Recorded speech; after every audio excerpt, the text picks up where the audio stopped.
What's going on, everybody? Eric Lindquist at Stochastic here on the Odd Chopper channel, coming to you with another edition of Lindy's Leans, Likes, and Locks. Hit that like button, subscribe button, notification bell. Goes a long way for me, goes a long way for you. That way you become a prize whenever great content is going live here at our little neck of the YouTube woods. That kind of like sounded like the intro of the Shrine of the Silver Monkey. You real ones know what I'm talking about. Nickelodeon, those are good times. Legends of the Hidden Temple. It's way before producer Jacob's time, so got nothing out of that one. But you know what? That's okay. We persevere. We continue on. Like, we'll talk about BetMGM a little bit later. You might want to check them out in the video description box below. A lot of good stuff going. But as of right now, none of my locks in play here as of yet. We get that going with the Cleveland game, which starts in about 10 minutes. I'll be watching that a little bit live here in the corner of my screen, but got to stay focused for the people here. We have 15 games. Yes, another full slate. 2 of them kind of island games here in the morning, afternoon. And then we get to the whole shebang. 13 games starting up 7 p.m. Eastern time, 4 p.m. Pacific, just because, again, you got to break down 184 baseball games a week. I think that's like the standard. Something like that. I might be over-exaggerating a little bit. No? Okay. Well, guys, we have a lot of things to talk about here, and this intro is terrible, so I'm just going to move myself along. You ready to go? I am too. Producer Jacob. I almost said the wrong name. Producer Jacob, let's get ourselves to the picks. My God, let's go. Kind of a pedestrian beginning of our morning, mainly because there's no line out yet. And you got Michael Soroka with his 8.38 ERA, 1.86 whip, only 2 starts of sample size, going up against Kenta Maeda, who we only have 5 games of sample size, made a return there on the 23rd against Detroit. Outing against Detroit isn't going to tell us a whole heck of a lot, considering Atlanta on the other side, making Joe Ryan look like a home run derby pitching coach. So that's always good. 5 innings pitched there for Kenta Maeda, though. 8 Ks, looked awesome coming back. If he ends up being a starting pitcher that we can lean on, maybe we go get some bats at the deadline, mainly because I'm losing my mind right now watching. We have Julian leading off. We're playing Michael A. Taylor almost every day. Christian Vasquez, we're paid for catcher, even though he couldn't outperform Martin Maldonado in the playoffs most of last year. Whatever. We continue on our merry ways, friends. And as it looks right now, I can't even imagine where this line opens at. I can't even concoct any sort of scenario where I would want to be betting on my Minnesota Twins lineup here and going up against this Atlanta bullpen. So I'm simply leaning Atlanta here. As always, there are a lot of things you can find on my Twitter at Eric Lindquist. First of them being Lindy's Locks Update. Yes, talking you through my locks for the day. We have 2 of them on today's slate, and maybe one that pops up later, just like we had Brian Wu show up there last night once that prop line dropped. It was great stuff. Talking you through every single thing, every single day, Monday through Friday. Great stuff. So check that out. But also, if you have questions about a game that I don't have a play from, like this one, hit me up there. A lot of people asking me questions on Twitter. I appreciate it. Just ask, you shall receive. But as for now, Atlanta, leaning, no idea what to do with this. And then an afternoon game that I thought I was going to get a play from, but no, for some reason, not projecting out nearly as well. I think a lot of it has to do with the same things we talked about the other day, where we had Seattle on the run line going up against the Washington Nationals. We're running that game back here. Logan Gilbert this time around going up against Patrick Corbin. Guess this game has just been beat to a pulp here the last couple. And Logan Gilbert, 25.7% K rate, 296 xWOBA, similar pitching profile to that of Castillo, where he does give up a little bit more hard contact, not as much as what Castillo gives up, but for the most part, still keeping it in check at the hardest run creation ballpark in baseball there for offenses. Yes, you're looking at park factors. You're looking at all of those great things. It is great to be a starting pitcher up north in Washington. Yeah. Well, the Washington side the Washington State side of this one, Patrick Corbin, never good to see him on the mound as a Nationals fan, if there are such a thing at this point in time. 385 xWOBA, 323 expected batting average, gives a crazy power to righties, but he's kind of like your buddy in high school or maybe elementary school. That's like what it mainly was, but like your buddy in elementary school when you guys are riding bikes and he smashes his head on the pavement and he gets up and he's got scars and stuff, but he didn't knock all his teeth out. And he's like, hey, do I look okay? And it's like, yeah, you're not dead. It's kind of what it is with Patrick Corbin here of late. You'd think he would start getting beat up a little bit more in some of these outings, but he just finds enough to get by in most of them. Now, got smacked around by San Diego, that's for sure. Is Seattle San Diego? No, offensively they are not. But 7 earned. Nice to see that we are at least capable of getting those back. The ground ball rate was still high in that one, nine ground balls to 5 fly balls. So something I'm going to be paying attention to. But for whatever reason, I don't know why, especially considering we're looking at 120-cent difference. Yeah, you heard me. Seattle, -1.5 over at BetMGM and DraftKings Sportsbook, -115 on the run line. The money line best available number is -245. I broke down exactly why T-Mobile, when you go to Seattle, the run line ends up being something that's outside of that normal 100-cent mark, 80-cent mark that you have difference between run lines and money lines. And it's simply because of the run creation on the other side. But it's a fantastic matchup, no doubt about it. It's sort of priced in right now. Again, I'm very surprised that the run line did not show up in my model, but there are 15 games on this slate, and I'm not going to force anything. Maybe this shows up as a play a little bit later here, but at the current number, I would want something more like -110 just to give me the standard juice, and I think it would be a play for me. Now we can start partying. Here we go. Cincinnati, Baltimore. This is fun. Luke Weaver, Kyle Gibson, not the pitching. They're not fun, but man, does offense project out well in this one. Luke Weaver, 500 expected slugging. Kyle Gibson, 454. Neither of those are good.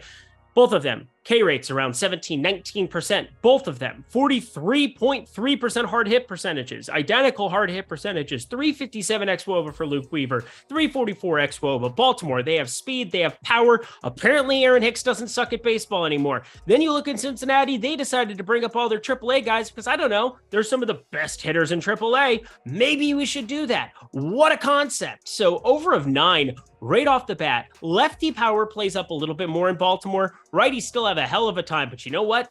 With both of these pitchers being right-handed, with the weather looking pretty decent there in Baltimore for tomorrow, I think it's an auto play at 9. 9, there are 9s hanging around. I don't know how there are 9s hanging around. This was borderline lock territory, my friends, but BetMGM, our sponsor here, -120. They've got a 9. FanDuel, -122. Yes, these are juiced above standard juice. But being able to tie on that number is such a gigantic deal. I am more than happy to pay the 10 cents to be able to get up to that. So huge difference between 9 and 9.5 here. At 9.5, probably looking at a mild at best type play, although still think you can put it on the card. San Diego and Pittsburgh for this one, and holy pitching, Batman. Thought this was going to be a lock too. There's a couple of plays. I'm surprised by the Seattle one. I'm surprised by Cincy and Baltimore that wasn't a lock. And I'm surprised that this one isn't even on the card at 8.5. Yeah, Blake Snell versus Mitch Keller. And we know over the course of this entire season, Mitch Keller has actually been the better of the two pitchers. 31.9% hard hit percentage, 27.7% K rate, 6.4% walk rate. That's a huge discrepancy from Blake Snell's 11.8%. But you know what Blake Snell started to do? He started to do some freaking naughty things that we have been backing. Yeah, things you don't talk about around your friends because, you know, it's that kind of king. Yeah, went from going against Blake Snell almost every single day to being more than happy to firing up his K props in addition to the money line, taking some nice plus money and cashing that ticket against San Francisco. He's now had 11 strikeouts, at least 11 strikeouts in 3 straight outings. He's now had at least 7 strikeouts in 5 straight outings. And the huge thing, he's only given up 2 runs in his last 6 outings. He's had a quality start in the last 5. We are looking at a completely different pitcher. And part of that, my friends, is because he has run into 2 of his last 3 games with 0 walks. Huge thing for him because those walks turn into Ks really quick. The velocity's back up. Everything across the board looks nice. What I'm thinking is he probably just was gaming, like just sitting on the old Xbox every single day at spring training, and it's like, well, I'll start pitching this summer. That's how Blake Snell talks. But either way, 30.7% K rate, really nice to back here. And yet, not anything showing up on the card for me on this one. I'm very, very surprised. If I just eyeball tested this, under 8.5 would automatically be on the card. But it is just a lean right now. So again, there are a couple of these that I want to kind of like manually override, and my model needs to get smacked around a little bit, but it's a nice kid and we treat it gently. So under 8.5, just a lean for right now. How is this not a play? We got the Giants. They're heading to Toronto, north of the border, eh? Oh, you want some maple syrup to go with that? Yeah. Let's go play hockey and beat the living shit out of each other. That'd be fun, eh? Yeah, we're going to do that with the bullpen game on the Toronto side. Trevor Richards on the mound. He's not going to be going very long into this one, considering 2013. Those are his last 2 outings. He pitched on the 23rd, so 4 days ago. Sounds like they're going to be doing just the piggyback approach. Not even sure who else is going to be coming out of this pen for Toronto yet.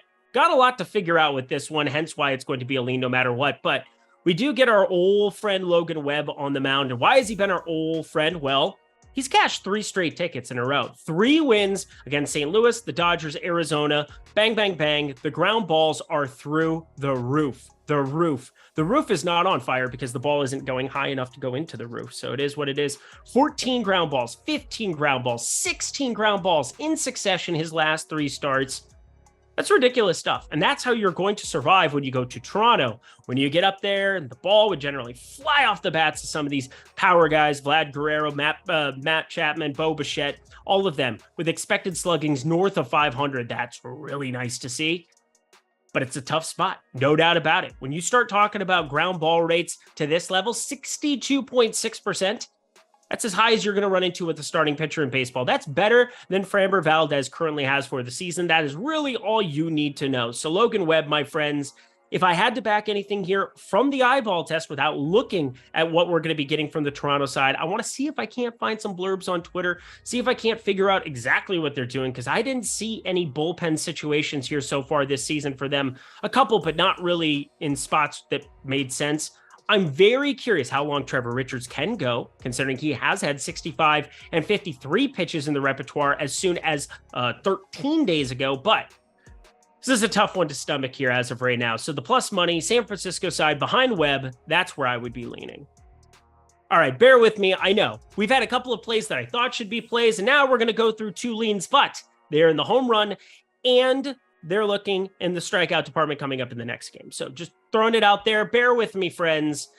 We'll get there. We'll get to a lot of the likes and locks that you are looking for on this program, but we've got Miami, we've got Boston, and Boston looking like it's going to be a bullpen game as well. Last time that they utilized Chris Murphy, he went all of a grand total of 31 pitches there on the 24th. That was as of recording this 3 days ago. He'll be pitching on 3 days full rest. So interesting to see Chris Murphy going to be out there in a bullpen situation, probably going to figure out a lot of who's going to lead way to who, and I don't know. It's really sloppy looking at Toronto and Boston here so far. I will have more information for you based on what I find on twitter.com and digging through a lot more of these box scores. But the model, it factors those things in, so I don't have to necessarily manually go through it. I'll talk you through it on Lindy's Leans, Likes, Locks, Lindy's Locks update.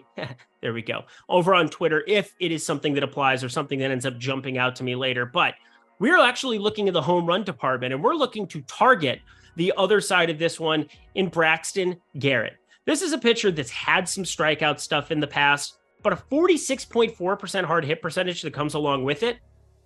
It's got the 28.7% K rate this season. That's stellar. Great. Doesn't walk guys. So the ball is either going past a hitter or it's getting smacked by a hitter really, really hard. And you know what plays up even with that massive green wall on left? Righty frickin' power. You know who has a lot of righty frickin' power? Adam Duvall. He ended up getting dinged up here. It was really sad because he had a ridiculous start to the season, still is hitting 280 with a 963 OPS, but he missed exactly 2 months. Yes, he didn't play between the months. Well, I'll just give you the date, April 9th until June 9th. We're talking 2 full months off where he didn't get to get his legs up. He had to go do rehab, and he wasn't gaming with Blake Snell, even though now Blake Snell is gaming, so I can't really make fun of him. But Adam Duvall, only the 5 homers on the season, but was hitting way up for power against lefties in that very limited week that we saw exposure to him before getting dinged up. So Adam Duvall, actually the guy that I'm the most interested in backing from the Boston side. We, of course, have other righties to be paying attention to. Looking at you, Justin Turner, Bobby Dahlbeck. If he gets 1 at bat, that'd be hilarious because that's what they did. They ended up bringing Tristan Cassis. Why do they hate Bobby Dahlbeck? Oh, he got optioned to AAA. It doesn't even matter. Cool. Good to see now. Sound like an idiot. But Adam Duvall, we're definitely going to be paying attention to him. Plus 380. Yes, plus 380 or better. Got to also be paying attention. Wind was blowing out a little bit today. Ellie De La Cruz ended up hitting one out early. We'll see if the books react to that or if that was just a fluke. One more lean that's technically alike, because I'm assuming where this K-prop is going to be landing. And we ended up on Brian Wu pretty heavily. And, well, it's a Mets game. I bet you know which pitcher is jumping off of my model like crazy. It is Kadai Senga, of course, going up against the Milwaukee Brewers. On the other side of this one, you get Southpaw Wade Miley. He's just being Miley. He came in like a wrecking ball. Never hurt so hard in love. I don't know the rest of the lyrics of that song. I could just make it up. I don't know. Numbers on spreadsheets you can't make up. These are real. Wade Miley, 32.1% hard hit percentage, a sub 15% K rate, not really striking out lefties or righties in any capacity. He is still one of those guys that I think can just kind of get by and be frustrating if you try to target him here. I do want to try to get Tommy Pham back on the card here. He's got a 51.3% hard hit percentage, a 386 xWOBA. In fact, he is one of 3 players in baseball who average over 94 miles per hour in average exit velocity. You know the other 2? Look it up. I know Ronald Acuna is one. I think Aaron Judge is the other. Those are 2 guys smashing baseballs. Acuna, another leadoff home run today against the Twins, because of course he does. He's so good. But I'm looking at Kadai Senga. You know what it is. It's Ghost Fork season. That's GFS. Something like that. But a 28% K rate, 221 expected batting average. And the main reason I like K ladders for a guy like Kadai Senga is when he doesn't walk dudes, which is rare, 13.3% walk rate on the season. That'll do it for you, eh? But when he doesn't do that, it results in massive K output. We've only seen 1 game of double-digit strikeouts. He only had 1 walk in that outing for what it's worth. Oh, no, he had 3. I'm a liar. But for the most part, when you have those walks go up, it's extra batters you have to face. It cuts into your pitch count. It also means you probably went further into the count in a lot of those situations. So you need the scale to kind of tip in your favor. And may the odds be ever in your favor. Hunger Games season. Kadai Senga, I've got him up to 8 Ks here, going up against this Milwaukee team that against right-handed pitching, they like to swing and miss. 24.9% K rate, 4th most in baseball. Fire him up close to 8 Ks. I got a feeling 6.5 or 5.5. It's going to be interesting to see where the juice lands on those type of numbers. I'm very intrigued. CC, very intrigued. Shout out Dan Levitard if people watch that anymore. I always like that. Either way, 8 Ks, Kadai Senga, that's a lot. Before we get into the fields of likes and locks, the field of likes and locks, we got to talk a little BetMGM super quick for the people. And it's a fantastic deal. For one, I know a lot of you have asked, Eric, how do I get in the premium Discord? How do I see your official betting card every single day? See exactly what you're putting on your card every single time out? Well, you sign up through BetMGM because you're going to get 2 free months by doing so. Now, generally, it's more expensive than that per week, per month. Everything else in the premium Discord to check it out is a little bit more pricey, but it is completely free to you for 2 months just by trying out BetMGM if you haven't already. But that is not all, my friends. You also have the opportunity to get up to $1,000 in bonus bets back in your pocket if your first bet loses. So take $100. If you take $100 deposit at BetMGM, you bet 20 of them. Well, that 20 bucks is going to come back to you in bonus bets if it loses. If it wins, you keep the money. Yay, smashing, groovy, all the good things. But if it loses, you're going to get the bonus bets back. That's good stuff. So win the money, keep it. Lose the money, you get it back in bonus bets. So that's called a win-win if you ask me. Check out BetMGM. Some of the best lines for hitter props each and every single day. They do have great same-game parlays that you can throw together too. I know a lot of you are going to do it, whether or not I tell you to. So, well, there you go. Check out BetMGM, my friends, only if you're 21 and over. And if you have a gambling problem, please call 1-800-GAMBLER. Alrighty, y'all, back to the picks.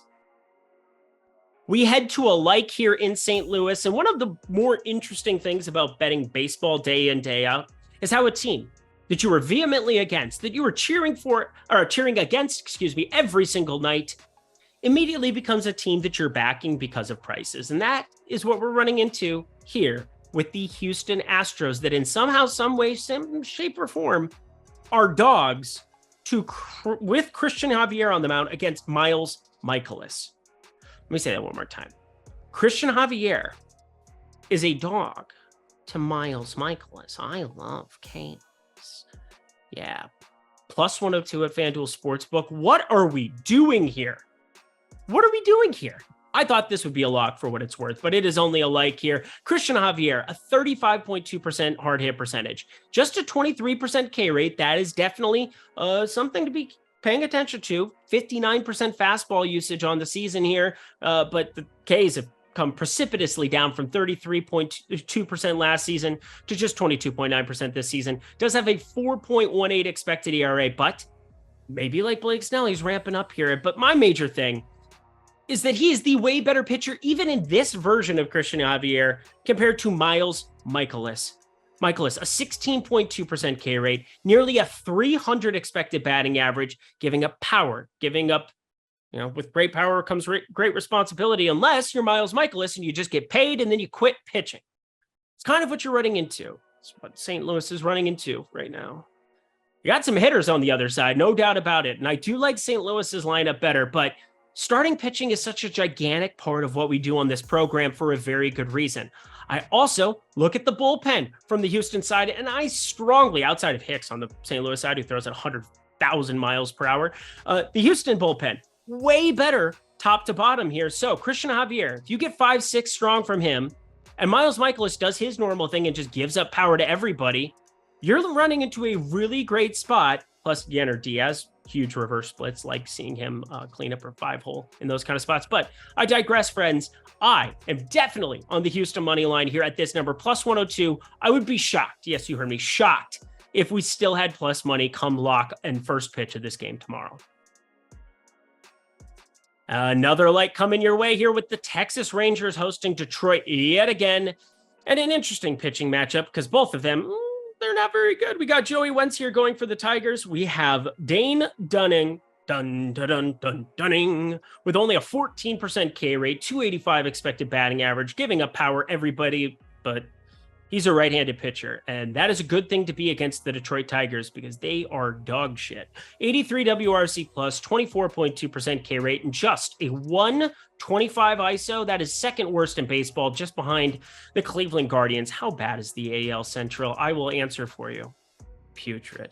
As for Joey Wentz, he goes in that putrid bucket. 490 expected slugging, 360 xWOBA, 44.6% hard hit percentage, a 39% ground ball rate is not what you want to see when you're about to face off against the Texas Rangers. Now, he's a lefty. Oh yeah, no, never mind. They don't apply.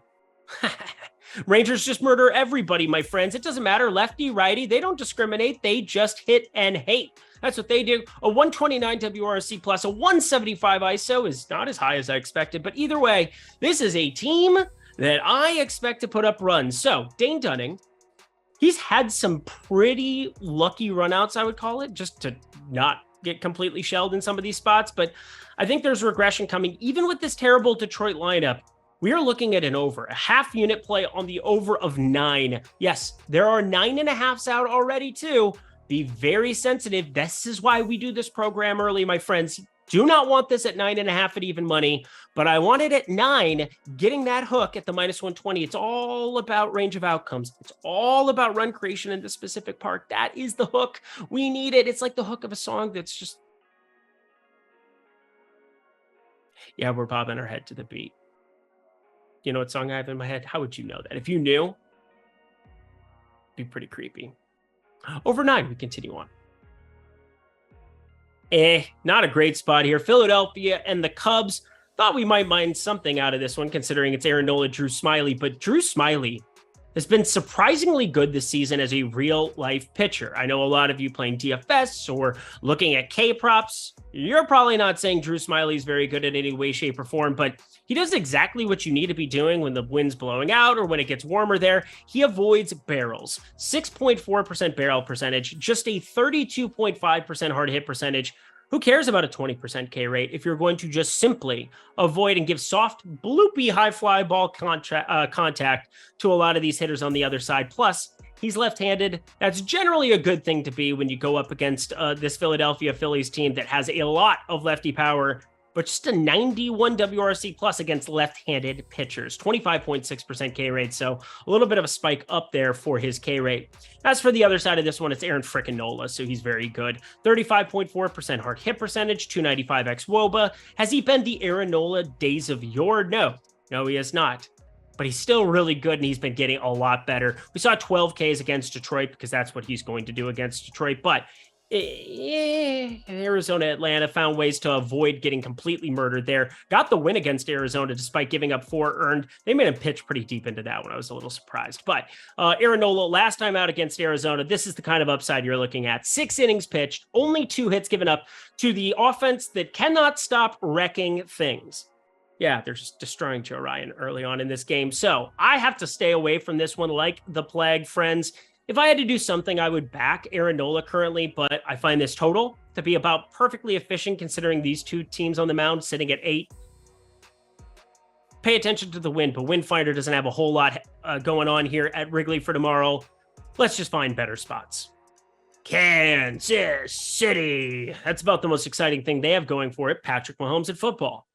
Surely not baseball, that's for sure. You got Logan Allen on the mound, and then it's probably going to be another bullpen situation. Apparently, this is just like the 5th day section of the week, and we're just landing on it more than normal. Maybe Aton's had a lot of those over the weekend, but we haven't had this many bullpen games or projected bullpen games in quite some time. Austin Cox is who's expected to be out there. He's been really, really good in a short sample size and did get ramped up to 53 pitches on the 22nd. So maybe there's some length to get to 65, 70 pitches. I'm not quite sure what to make of it, but I do want to be paying attention to long relievers behind it. Want to see how they end up faring against Cleveland today, how their main bullpen arms show up. Again, this is why these are lean situations, because nothing makes sense in the modeling. And there are going to be things that change, not just the numbers, but information for me. It becomes more readily available in spots like this. I think that's why I look on the other side. Logan Allen's the main guy to break down. He's got a 259 expected batting average. That's not great, but he's a young pitcher who's had some success early on this season. The strikeouts are starting to come down to earth for the Southpaw, 22.5%. 4.42 expected ERA is more lofty than his 3.68 actual ERA, so probably expect negative regression. Does that happen necessarily in this spot, going up against a Kansas City team with just an 88 WRC plus against lefties? I don't know, but I'm probably willing to find out pending what we get in terms of information from the Kansas City side leading into tomorrow. So no line out here yet. We need more information. I almost said something weird about Austin Cox. I bet you can use your imagination. Kansas City on the money line, friends. We move along. Nothing to see here. To Coors Field we go. Bet there's going to be some runs here tomorrow with Michael Grove and his 7.59 ERA for the Dodgers so far this season, going up against Kyle Freeland of the Colorado Rockies. And Freeland gives away 3 runs like it's nothing. A 1.40 whip, 4.54 ERA. It's not been pretty the last couple here. 7 earned against the Atlanta Braves, 3 earned against the Angels last time out, which is actually a pretty decent outing for him. Good job, good effort, buddy. But now you're facing a Dodgers team that they smack people around pretty hard. A 110 WRC plus against lefties, a 233 ISO in Coors. Okay, yeah, thank you. I'll have another. But as for Michael Grove, he has a difficult spot here. There aren't a ton of lefties with power. You have Blackman still on the IL. Ryan McMahon by far the best in terms of lefty power there, but they do get CJ Cron back from the right side. Elias Diaz has been one of the best hitting catchers all season long, helps to be playing in Coors.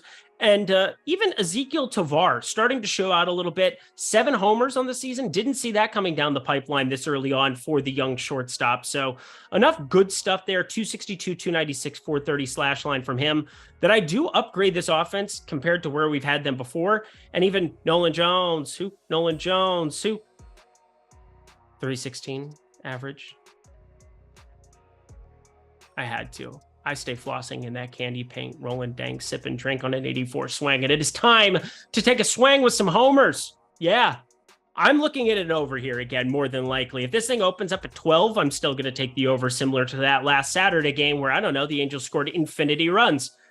But I'm looking at Mookie Betts. I have him starred, circled center. You put him against a lefty and you give me better than plus 300 and he's on the card. Period. End of story. Done. That's really it. He was on the card today too, so it is what it is. Mookie Betts, 2 home run in Coors.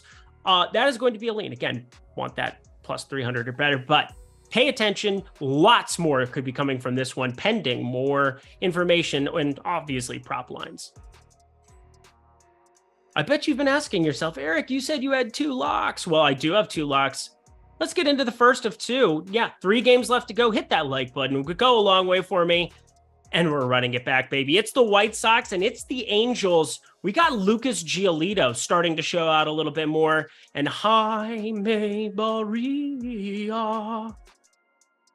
So fun. Jaime Barria, 28.5% hard hit percentage, 385 expected slugging, as you might expect from somebody who's starting to get lengthened out a little bit. He's running into a little bit more trouble from time to time where you lengthen it out, you don't come out of the pen, and you got to ramp up to 90 pitches, and it's not going to look as good. And we've seen that pretty clearly there. 90 pitches he had against the White Sox previously. Only the 1 earned, though. That was nice. Got to 93 pitches against the Rangers. Well, the Rangers, they're a little bit of outliers, but only 3 earned there.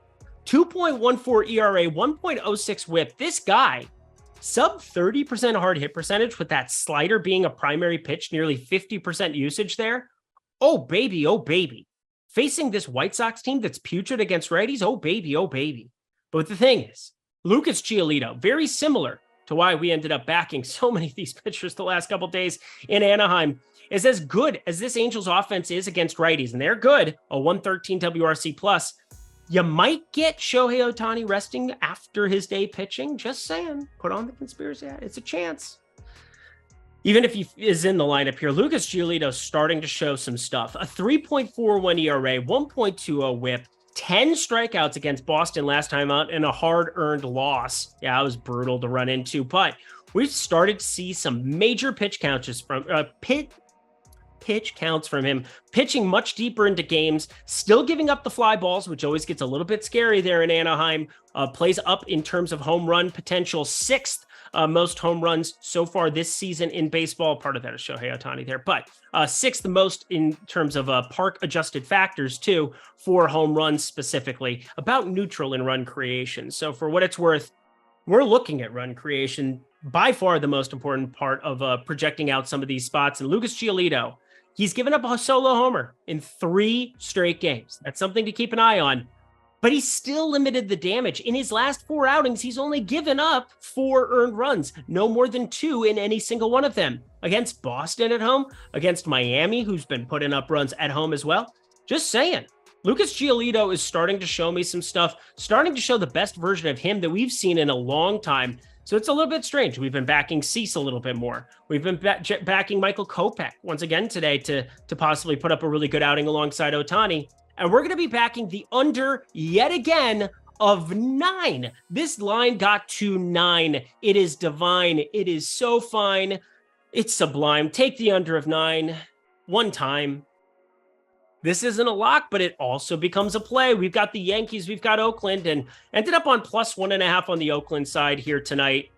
Wasn't sure if I was going to end up falling for the trap, but you know, if they end up putting up the runs, I'm not surprised. But it is Johnny Brito that was on the mound there for the Yankees. I had to take a shot. And I think you already know my not vehement disdain, but I've just never really liked Domingo Herman the way the public has.